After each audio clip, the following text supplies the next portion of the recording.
According to the statement, the suspension will remain in effect pending the outcome of disciplinary proceedings currently before the LPPC's Disciplinary and Ethics Subcommittee, as well as other related proceedings. The committee stated that the action is aimed at preserving the integrity, dignity, and prestige of the rank while matters under review are being determined. It added that Chief Ozekome is prohibited from presenting or holding himself out as a senior advocate of Nigeria until a final decision is reached on the case. The LPPC reaffirmed its commitment to maintaining high standards of professional ethics, integrity, and discipline within the legal profession and ensuring that the rank of senior advocate of Nigeria continues to enjoy public confidence and respect.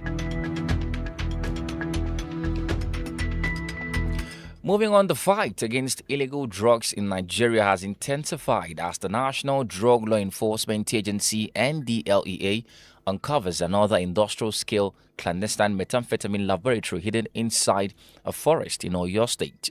The facility, located in Tapa Village, Ibarakwa North Local Government Area, was allegedly operated by a Nigerian-Mexican drug cartel. NDLEA says the discovery is the second major methamphetamine laboratory dismantled in the southwest within 4 weeks, raising concerns over attempts by drug syndicates to turn the region into a production base for synthetic drugs. The agency said its tactical operatives stormed the heavily secured facility on June 17 and arrested 5 suspected members of the cartel. NDLEA Chairman and Chief Executive Officer Brigadier General Mohammed Buba Marwa, retired, represented by the Director of Media and Advocacy, Femi Babafemi, said the operation was a major breakthrough against organized drug trafficking networks. He said the facility was not a small illegal setup, but a sophisticated factory capable of producing large quantities of synthetic drugs. This is not a rudimentary setup. It was a sophisticated, highly organized transnational syndicate. During the raid, our operatives successfully arrested 5 key members of the cartel on site. They include a 56-year-old Mexican methamphetamine expert, Joseph Villa Ochoa, brought in specifically to provide the technical expertise for large-scale synthesis, and 4 Nigerian collaborators providing logistical support, cover, and local operations. They are Maxwell Uche Nevo, a 30-year-old, Olatunji Yusuf, 37, Bankole Akim Owolabi, 45, and Ganiu Monsieur, 43.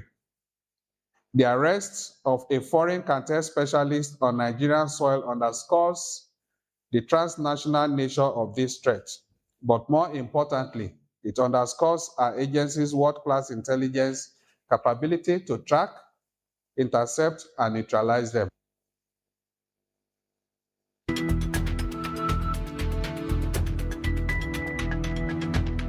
NDLEA forensic teams later inspected the site and recovered chemicals, processing equipment, and substances suspected to be linked to methamphetamine production. What they uncovered is a massive factory-level production line of poison. The laboratory was fully stocked with a frightening array of precursor chemicals, industrial catalysts, and heavy-duty processing equipment. Chemicals and materials recovered include phenyl-2-to-propanone, that's P2P, which is the main highly controlled precursor required for methamphetamine synthesis. 1,800-liter drums containing phenylactic acid, that is the primary precursor used to synthesize. 2 180-liter drums containing a staggering 300 liters of whitish crystalline substance. 4 180-liter drums containing dark liquid undergoing synthesis. Others include 101 bags, 25 kg each of caustic soda, 17 containers, 25 liters each of sulfuric acid, 19.5 containers, that's 25 kg each, of tartric acid, 5 containers of Renisol Ultra Cool 68, that's 350 liters and 22 25-liter capacity, 25 bottles, 500 millimeter each of 80% triglycolic acid, 2 containers, 25-liter each, of healthy placentate and 25 cartons of aluminum foil.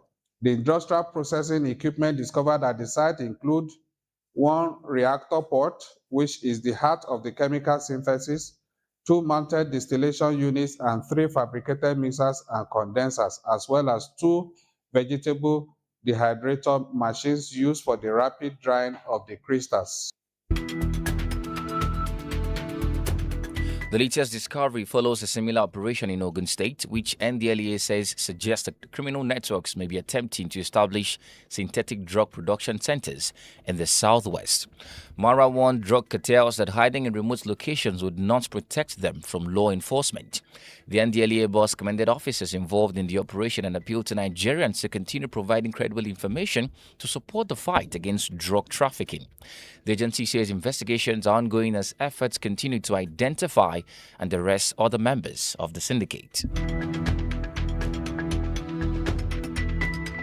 Moving on, the Federal High Court in Kaduna has fixed July 1, 2026 to rule on the bail applications filed by former Kaduna State Governor Nasir El-Rufai and his co-defendant Jimmy Lawal in an alleged corruption case brought by the Independent Corrupt Practices and Other Related Offences Commission (ICPC).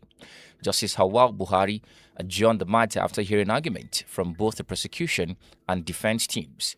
El-Rufai, Lawal, and 5 corporate entities are facing an amended 11-count charge bordering on the alleged abuse of office, financial impropriety, and money laundering. At the arraignment, El-Rufai pleaded not guilty to 1 count, while Lawal also pleaded not guilty to charges brought against him. One of the corporate defendants, Singularity Network Related Security Limited, was also arraigned on multiple counts. Defense counsel informed the court that applications seeking bail for the defendant were pending. After listening to the submissions from both sides, Justice Buhari reserved ruling on the applications until July 1. The former governor arrived at the court under tight security as proceedings continued in the high-profile case. Earlier on Wednesday, El-Rufai also appeared before a Kaduna State High Court in a separate case instituted by the ICPC. The case involves allegations of abuse of office and money laundering said to have occurred during his administration between 2015 and 2023. Justice Darius Kobo adjourned that matter until June 29, 2026 for continuation of the hearing. The ICPC says its investigations uncovered alleged irregularities in the management of public funds and the award of government contracts during the period under review. However, El-Rufai and the other defendants have denied all allegations and pleaded not guilty to the charges. Moving on, the federal government has welcomed the recent sanctions imposed by the United States on 3 Nigerian broad exchange operators over alleged links to terrorism financing. In a statement, the Nigeria Sanctions Committee described the action by the United States Office of Foreign Assets Control (OFAC) as a significant step in the fight against terrorism financing. The committee noted that the sanctions targeted Mukhtar Mohammed Adamu, 929 BDC Limited, and Generation Currency BDC Limited following their earlier inclusion on Nigeria's sanctions list on June 18, 2026. According to the committee, the designations were the result of extensive intelligence gathering, financial investigations, and interagency assessment, which established reasonable grounds to believe that the affected individuals and entities provided financial support to the Islamic State, West African Province, ISWAP, and other associated terrorist networks.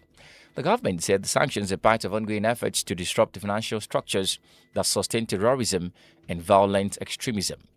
The committee commended the efforts of key government agencies, including the Federal Ministry of Justice, the Office of the National Security Advisor, the Central Bank of Nigeria, the Department of State Services, the Economic and Financial Crimes Commission, and the Nigerian Financial Intelligence Unit. The federal government reaffirmed its commitment to ensuring that terrorists and other financiers have no safe haven within Nigeria's financial system. And now to the foreign scene. Global oil prices continue to decline on Thursday, moving closer to levels recorded before the recent conflict involving the United States, Israel, and Iran as concerns over supply disruptions eased. Brent crude futures for August delivery fell by more than 0.5% to around $73 per barrel, while U.S. West Texas Intermediate crude dropped to just above $70 per barrel. Market analysts say the decline reflects growing confidence that oil supplies from the Middle East will return to normal more quickly than previously expected. The drop in prices comes as oil tankers stranded during the conflict resumed movement through the Strait of Hormuz, a key global shipping route for crude oil exports.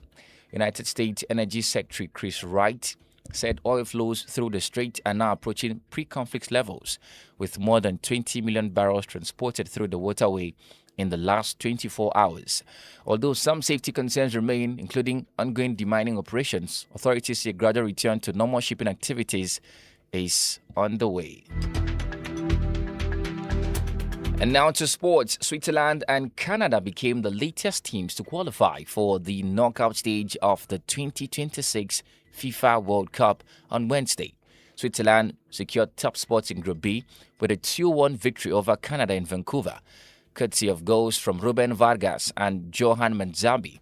Promise David pulled one back late for Canada, but the Swiss held on for all 3 points. Despite the defeats, Canada advanced to the World Cup knockout stage for the first time in the country's history after finishing second in the group on goal difference ahead of Bosnia and Herzegovina. Before the 2026 tournament, Canada had never won the World Cup match. They would now face the runners-up in Group A on Sunday in Los Angeles. Bosnia and Herzegovina kept their hopes alive with a 3-1 victory over Qatar, but must now wait to see if they qualify as one of the 8 best third-place teams. Meanwhile, co-host Mexico have already secured their place in the knockout stage with a win in Group A.